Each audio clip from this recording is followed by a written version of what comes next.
agnostics, long-haired weirdos, short-haired weirdos, vandals, hooligans. The government, hug the government, love the government, hug the government, love the government, hug the government. Welcome to The Politics Guys, a place for bipartisan, rational, and civil debate on American politics and policy. I'm Michael Baranowski, a professor of political science at Northern Kentucky University. I'm joined today by my conservative counterpart, Cleveland area attorney and defender of freedom, Jay Carson. Hey, good morning, Mike. Hey, Jay. So I thought we would start off this midweek show with more on balloons because keep on popping up, being shot down, right? And this last week, in the wake of the U.S. shooting down a Chinese spy balloon that was February 4th, there have been, at least at this point, 3 additional objects shot down, and people are understandably starting to wonder what exactly is going on. And not too long ago, President Biden actually addressed the issue, saying, "We don't yet know exactly what these 3 objects were, but nothing right now suggests they were related to China's spy balloon program or that they were surveillance vehicles from any other country." And it appears likely at this point that the latest 3 objects that were shot down were balloons owned by private companies or research institutions. And the Biden administration has gone, at this point now, for being criticized for waiting too long to take down that initial Chinese spy balloon, to now being criticized for what seems like a policy of just, well, if it's up there, let's just shoot it down, basically, and figure out what it might be after the fact at some point. Yeah, kids' birthday parties getting real. And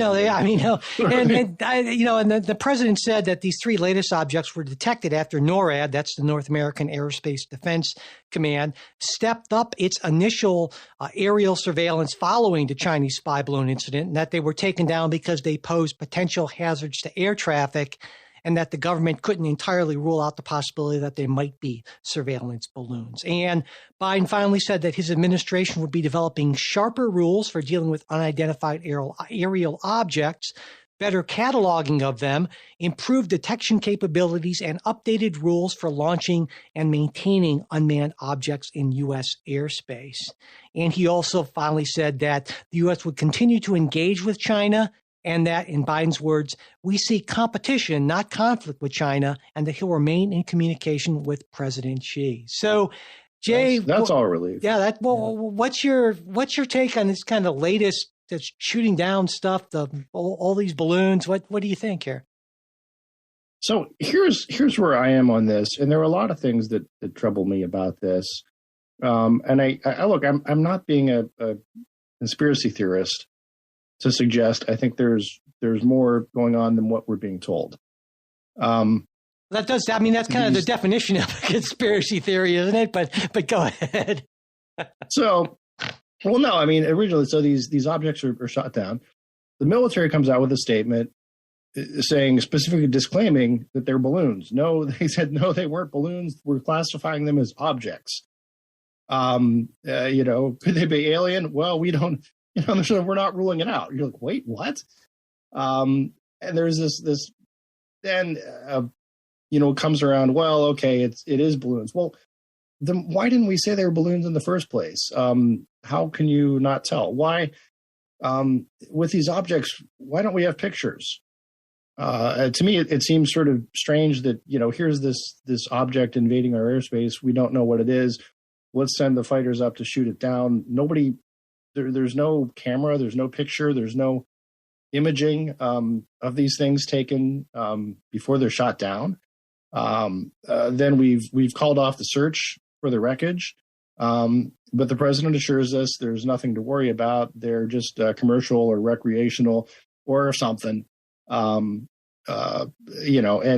I. Several days later it comes out, doesn't take any questions. This reminds me of kind of the, national defense version of what's sometimes been called the CSI effect. Are you familiar with that term, CSI effect? Yeah. I figured you would be. People expect higher levels of evidence, having watched CSI, that they expected. Yes, exactly. And I think you watch enough TV shows, and you expect, the government can actually focus in on any square inch of our airspace, basically, and get resolution that you can read a license plate from Jupiter or something like that. And the reality is a lot more complicated in almost every instance. And so that is not. I'm not saying that there. I am not saying that the administration knows things that is not sharing. I assume that they generally know things that they're not sharing, but I also think it's kind of prudent just to say, well, we're not entirely sure, and until we are sure of exactly what these things are, we're going to call them unidentified objects. Now, in the popular parlance, that means what, like No, they specifically went out. They specifically went out of their way to say they weren't balloons to start. Right, but I'm not familiar with those particular reports. But in the one case, I don't know if we've determined in all three cases that they were balloons. If we have at this point, then I'm not aware of that evidence. Now, I know in the one instance, it seems to be fairly certain that the folks at the Northern Illinois Bottle Cap Balloon Brigade have, lost one of their balloons. And, I guess this is maybe a minor thing.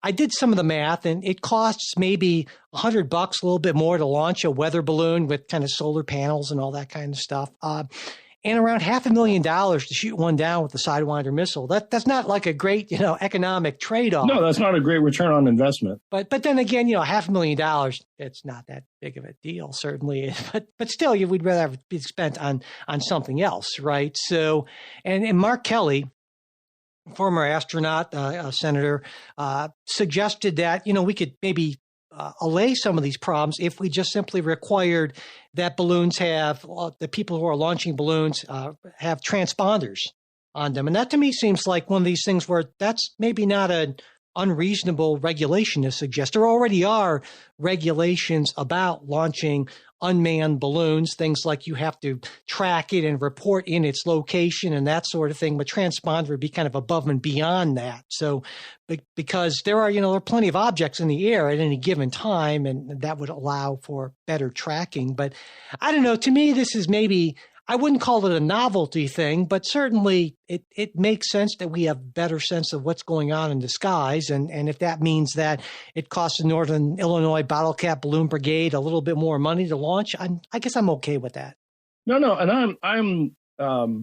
I guess it may well be that was the Northern Illinois Bottle Cap Balloon Brigade. That fun to say. In which case, I think the government owes them their $12 or something as a unauthorized. That's a taking. But no, it concerns me that, and I get the whole CSI effect thing, but you're saying this is a big issue of national security. We're scrambling fighter jets again with $400,000 missiles to shoot these down. And nobody says, "Hey, we should get a picture." To me that just seems. I wonder if at that point they say, "Well, we're going to send a fighter jet up there to get a picture, and so while we're up here, we might as well just take it down." Yeah. Oh no, that makes sense. So. So where's the picture? Yeah. Well, and I think, too, it's one thing when you have a Chinese spy balloon that's the size of 3 buses, and then you have on the other end like a 32-inch diameter or something like that, tiny little right, thing. They're saying size of a car. So and there are. So was one of them. Yeah, there are plenty that are smaller than that even, and I think the bottle cap balloon brigades are even tinier than that, basically the size of, I think I saw like 30 something inches. But the point being is there's a lot of stuff up there, and I agree with you that just because something's up there, we shouldn't just go ahead and spend $500,000 and shoot it down. And I think there's the argument of the threat to aviation. I think may have been exaggerated. Yeah, I think so. And I think there's probably a part of this, and particularly if this has been going on for years and years and years, and there's hundreds or thousands of these things kind of cluttering the atmosphere. The F-16 seems to be an overreaction. Yeah, and I think certainly I wouldn't be surprised if there's a political element with the Biden administration saying, well, wow, we allowed this Chinese thing to just kind of drift across the country, and we got some flack for that. I said to NORAD, just let me know when there's anything, and then we'll just take care of it. And now I think they overcorrected on that, I would say. But it sounds to me like in the end we could maybe get some better balloon regulations out of that, and I'd be more or less okay with that. Sure, and as long as the Chinese follow them, no problem. And that the point being then is that way, if there's something that's over airspace and it doesn't have the transponder, then it wouldn't be a question. But but then again, that was kind of seen pretty early on, and the decision was made to, at least ostensibly, right, to not shoot it down because of concern about damage to the people or cows or whatever, that sort of thing. But again, this was not some tiny little Mylar balloon. The Chinese thing was a lot larger, so that's maybe more of an issue than for some of these smaller things. So, but there's the question though is do we know that the Chinese don't have smaller balloons? I would expect they do. I mean, and again, there's this, and this is what troubles me, right? Is President Biden saying, "Well, look, these other balloons we shot down are either commercial or educational or research or something like that, so nothing to worry about." And okay, that's a great statement, and I would love to have it followed up by, "And we know that because of XYZ, of we recovered the wreckage, and here it's this is plainly what it is, or it says property of university of whatever." Or these people, like the balloon club, have sort of stepped up and said, "Hey, it might be ours." But we haven't heard that on these other ones, and in fact, have called off the search. And that's I got to think, if I'm some anarchist group, I would think, we can launch a balloon on the cheap for probably $20, $30 or something like that. Get some people together and just fill the skies. And if we can do it for $50 and it takes, $500,000, this sounds like a great anti-government sort of, I'd like to think the spirit of Abby Hoffman, right? I feel like, yes, let's totally, not that I'm suggesting this as an idea or anything someone should do, because it would be in violation of FAA and I'm sure various other regulations. But I almost expect to see more balloons now, right? Because I would think that this would certainly spur an interest in recreational unmanned ballooning, right? Well, it's also going to spur I think a raft of observation, right? Yeah, definitely. Much as like the 1950s and UFOs did, right? Right. I mean, and the Chinese, and this is the other thing that is more than a little troubling, right? The Chinese balloon was detected by our government. It wasn't reported until it was spotted by civilians who said, "Hey, what the hell is this?" And you're saying that it should have been reported to the public right away.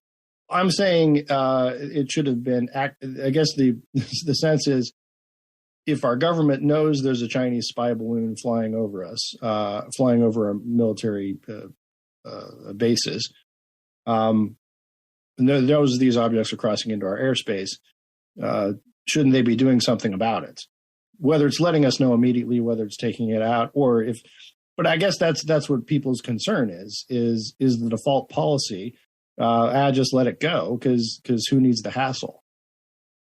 Well, maybe not who needs the hassle, but I guess you could put it that way, saying that any gains that the Chinese might make from that would be offset by the problems caused by shooting it down, right? And so if it just kind of drifts, and that could be, right, that could be a reasonable calculation to make.